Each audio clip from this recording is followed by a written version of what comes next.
big weekend at Sha Tin with group racing return, the shape of the Chairman's Trophy and the Sprint Cup. We're at Sha Tin this Wednesday night for an 8-race programme on the dirt. Very warm welcome to Racing to Win. I'm Andrew Lejeune, joined here in the studio by Paul Lally, our form analyst, and race caller Brett Davis as well. Brett, no feature races as such, but we all love a Wednesday night meeting on Thursday. That we do, Andrew, we certainly do. Yes, third of 5 meetings on the all-weather at Sha Tin for the season. So get those AWT form guides out, sharpen the pencil, study the form hard, because there is generally a few horses that bob up at a price. It's just a matter of finding them, and to do that, you need to study well. Jackpot-wise even, Paul, what have we got? We've got 4, actually, the even numbers, 2, 4, 6, 8, funny enough, for people that don't know that. So 2, 4, 6, 8. We've got 800,000 going into the quartet, and also the first four. Yeah. First 4 on quartet pools. Yeah, so 800,000 going in there. You got a touch of the sniffles there, Andrew. Yeah, I picked it up on the way back from Dubai. Yeah, you wouldn't think you'd get that in first class, would you? But that was a added bonus. It helps to be in first class first to start with. Well, it'd be nice if I was. Right, before we get into the action on Wednesday night, let's look back on the weekend action first with our racing review.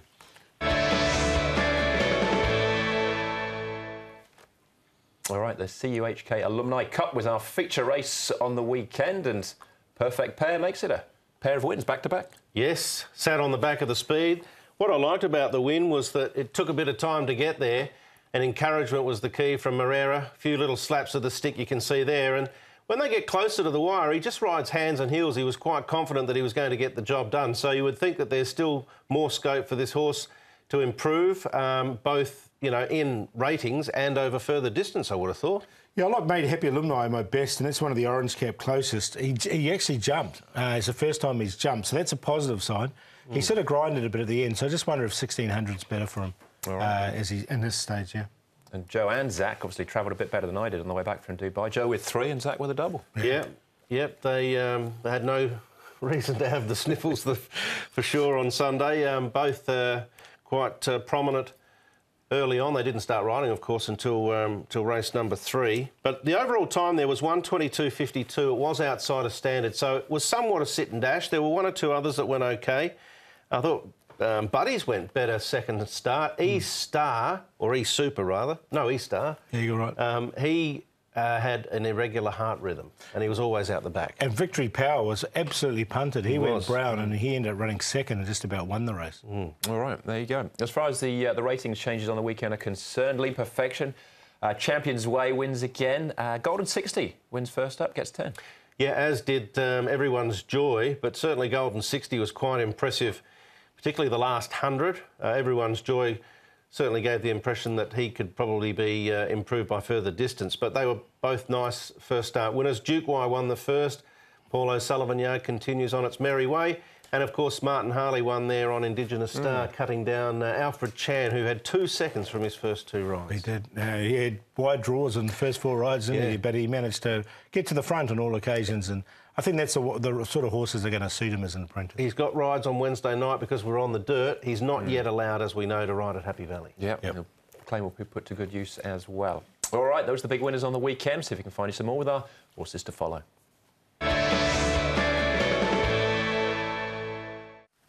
All right, what have you got for us, Paul? What did you see? Super Elegance. I really like the run of Super Elegance in this particular race. You can see he's well back here.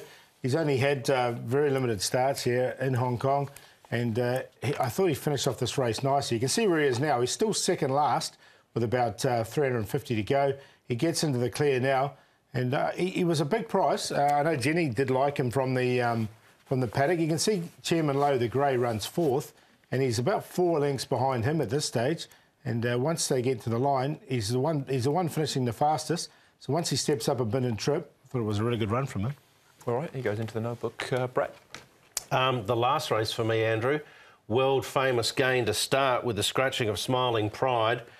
I mentioned on Racing to Win that he was actually the highest rated galloper in that race, one of these Northern Hemisphere bred 3-year-olds who gets the allowance.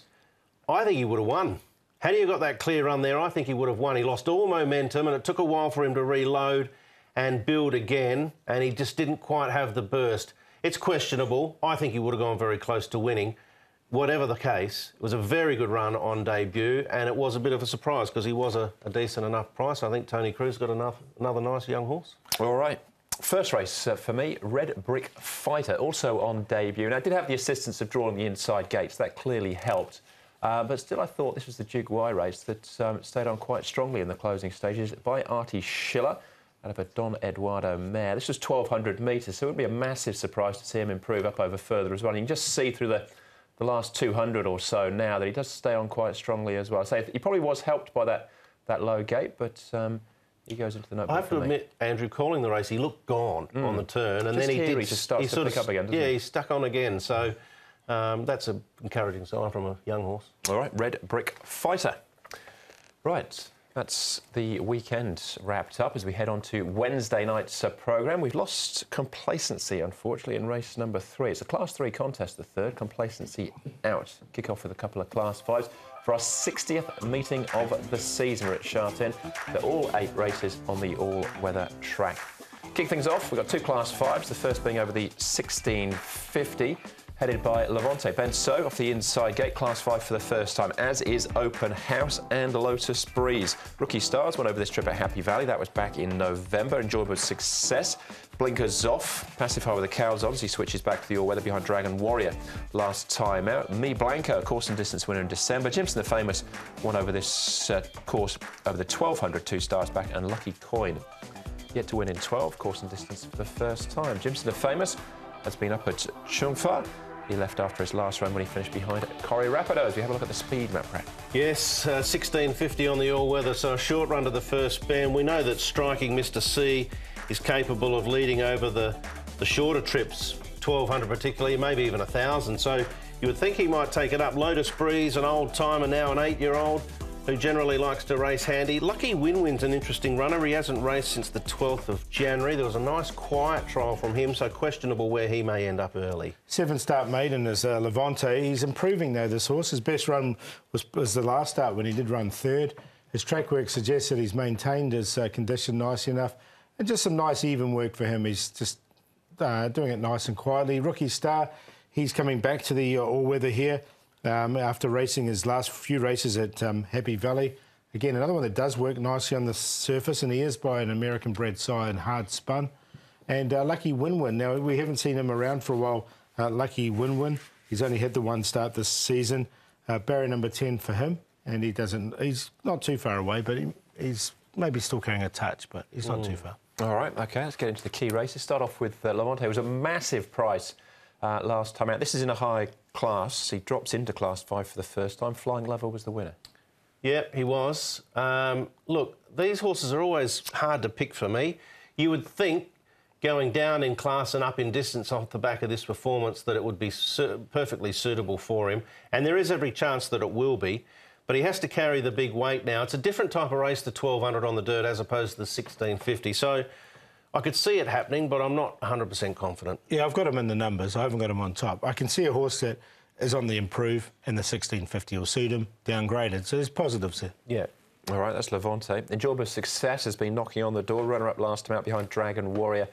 What can he do here? They still have maiden after 21 starts in Hong Kong. Yeah, he is, and it's interesting. He's got Zach jumping aboard here as well. He's staying aboard. When I say jumping aboard, he rode him when he did run in the second last time. Dragon Warrior's come out and won again since, so it's not a bad form line with that one. This is Sweet Bean, who's just been recently retired, winning this particular race. But yeah, I think he's a horse that's suited to the all-weather. Chance, definitely. He is the favourite, but I've tipped against him to win, but he could. All right, Master Bernini is another horse that's threatened in the past, yet to deliver completely as far as a win is concerned in 17, though. Yeah, I get the feeling that, you know, throughout the whole program tonight, Andrew, we're going to be dealing up answers that, you know, don't seemingly have a great deal of confidence in them. And it's because we are coming onto the all-weather, particularly with this sort of grade as well. You get horses that are just threatening and then they don't go on with it. This was another nice trial. He's capable, but hasn't delivered yet. I'm going to throw him into the tips. I think, you know, if you can get a good price about him, go your hardest. No, he's banned. Banned for you? Oh, I've given him so many chances, it's not funny. Yeah. All right. Open House and Lucky Win-Win. It's rehashing on what I said a moment ago. Open House to downgrader as well. Yeah, look, I know you're going to make a little chance for him. Lucky Win-Win, I thought, actually won quite well 2 starts ago, but it was at the end of last season. There was one trial from Lucky Win-Win. It was when he... it was his most recent one, actually, behind Smiling Pride. He was just quietly held back at the field. So I think he's an interesting runner in the race. I'm not sure whether they'll press forward or not, but I do have him in the tips. Yeah, I didn't put him in the end, but the trial was good. He was just up on heels and he wasn't really pushed out. All right, long-standing maiden, enjoyable success, the favourite. Yeah, I've got him on top as well. We'll give him a chance with Zach aboard. I just think the 1650 on the dirt is going to be his go, and if he's going to win a race, this could be it. Jimson the Famous has been pretty consistent. Horse, he comes in with a reasonably light weight as well. Teton aboard, he knows his horse pretty well and did win on him 2 starts ago. Levante, the downgrader, we made the case for him earlier on. And Rookie Star's only had 1 run on the all-weather. He's only a little horse. He'll get back from barrier 13, but I think he's well suited to this surface and he does work well on it. And he's another winner in Class 5. So it went 6, 12, 1 and 4. Yeah, you could throw, 5 darts at the board here and still not get the winner. I'm going to go with Me Blanco. He won 4 starts ago over the course and distance. Joe rode in that time. Neil's ridden him in the past and he's got a good barrier. He'll want a good tempo, and I think with horses like Striking Mr. C and Lotus Breeze up front, they'll set a solid tempo. Master Bonini, off the back of his trial, he goes in. Levante could potentially just win it easily with the conditions he goes into. Lucky Win-Win. I had enjoyable success in there eventually, but if you're going to deal me up 2.8 about him in a race like this, he can win without me. I did sneak him in that trio there, as you can see, though, so I do respect him to some extent. All right. Where My are you numbers going? closer to Paul's than your numbers, but Open House, my each way shout there. Yeah, one run at Happy Valley last season. I'm putting my hopes on that. He flashed home. So 1650, down in class, all weather, he'll do for me. All right, that's the opening contest. Class 5 for race number 2 as well. We drop back to the 1200 metres, though, for the second.